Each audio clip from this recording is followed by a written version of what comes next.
मी nursing कॉलेजवर teaching करते आणि मला अगोदर सर्वायकल पेन होता, ठीक आहे, म्हणजे मानेच्या नसा दबलेल्या होत्या आणि मानेच्या नसा दबलेल्या असल्यामुळे मी सगळीकडे ट्रीटमेंट केली. इवन 4-5 लाख रुपये घातले. 4-5 वर्षापासून माझी ट्रीटमेंट चालू होती आणि इथे नितीन पायकराव सरांकडे आणि मुंबईला शंकर न्यूरोसर्जन आहेत, शंकर आठवले सर यांच्याकडे मला ट्रॅक्शन वगैरे लागायचं, म्हणजे मानेला वजन वगैरे द्यायचंय.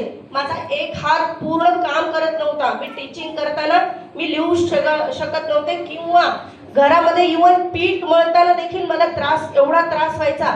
पण मला आपल्याच फील्डमध्ये म्हणजे रियांशमध्ये सोळंके मॅडम आहेत आणि त्यांनी बराच वेळा मला सांगितलं की मॅडम हे औषध घ्या रियांशचं अमृत ज्यूस घ्या. पण मला म्हणजे टाइम मिळत नव्हता आणि मी डबल जॉब करायची.